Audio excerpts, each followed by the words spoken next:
Good day, ladies and gentlemen. Welcome back to Drooks on Boxing. Now, we've got a big heavyweight fight on Saturday at the Manchester Arena in Manchester, England. And what a golden age it is for British heavyweights. We've got Tyson Fury, we've got Anthony Joshua, Dillian Whyte has to regroup, but then there's Joyce and Daniel Dubois. And that's a guy who's going to be in the main event, of course, the juggernaut, 14-0 with 13 knockouts, Joyce. And he is taking on the New Zealand heavyweight Joseph Parker, who himself has an impressive 30-2 record with 21 knockouts. Now, both are ranked in the top 10 in the world by both the Ring and the Transnational Boxing Rankings Board. So it is a really good heavyweight fight where it's make or break for either man. And the WBO interim world title will also be up for grabs. Seems that the WBO is dangerously taking a leaf from the WBA and WBC. But for the fighters, business-wise, it's an important title because should Alexander Usyk retire or vacate, then that interim belt holder automatically becomes the champion. And if he doesn't, he will be the mandatory for Alexander Usyk.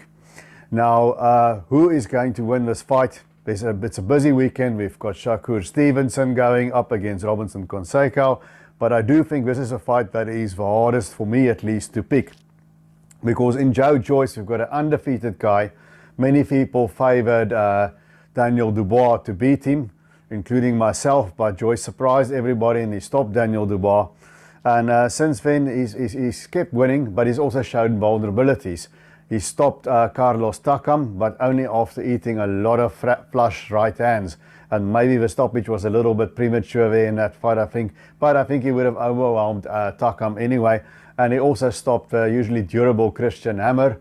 And he had to go to the body to stop Hammer. And Hammer, once again, like Takam, he made Joyce eat those right hands like sweets.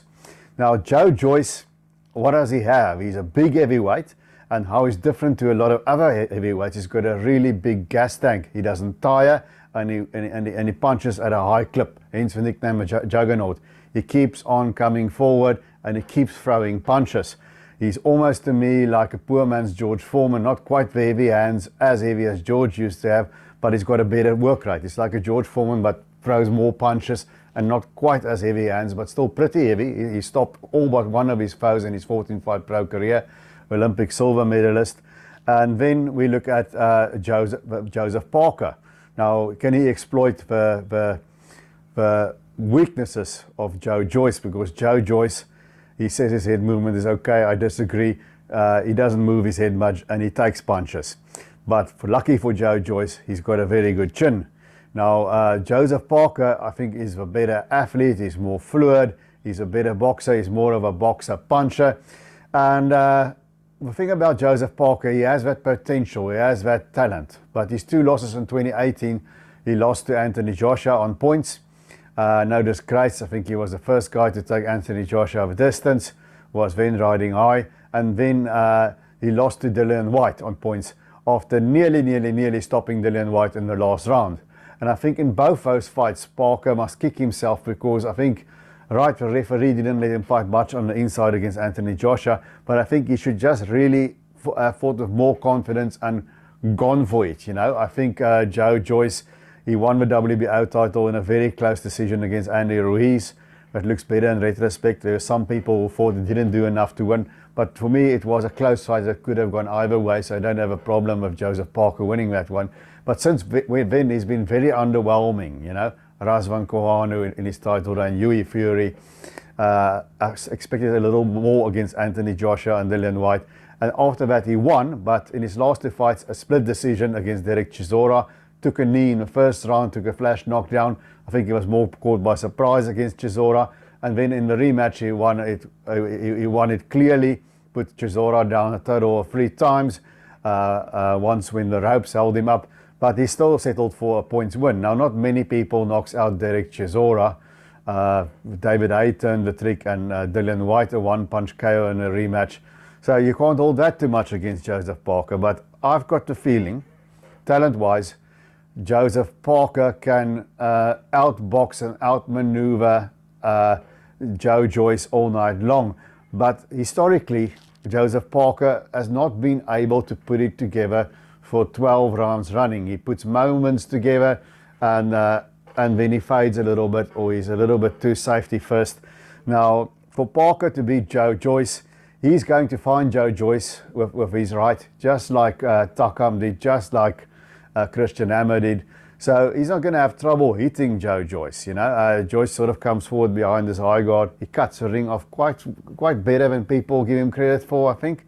And he keeps on working. So he puts a lot of steady pressure on his opponent, does the Juggernaut, because whatever you hit him with, it doesn't have an effect.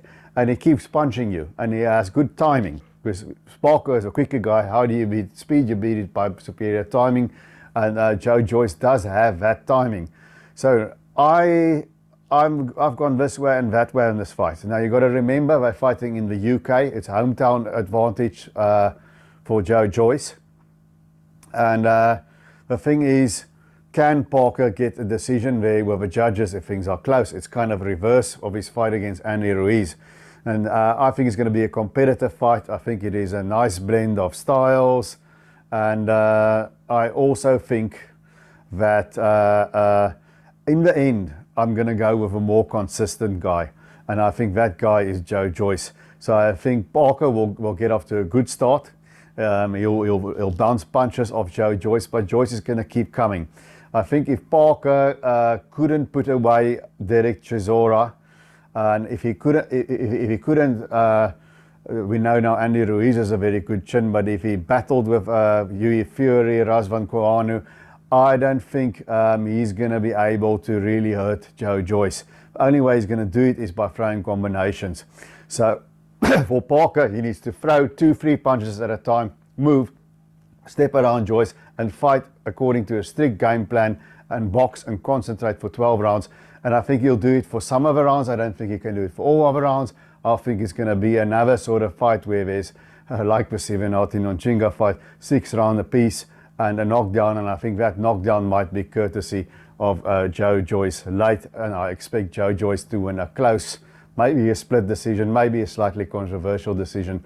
But Joe Joyce is a more consistent guy for me. So I'm going with Joyce on points. I don't think he's going to stop Parker either. Parker has been durable. So I think a distance fight, Joe Joyce just squeaks home and becomes a WBO interim champion. And hopefully after Fury and Joshua and Usyk are done, he can get his shot at the real title. So that's the way I see it. Guys, please leave a remark in the comment section whether you agree, disagree, who you have, Joe Joyce or Joseph Parker, and why you have him. And if you've watched this far, please give the channel a like and a subscribe. I will greatly appreciate it. And remember to keep those hands up.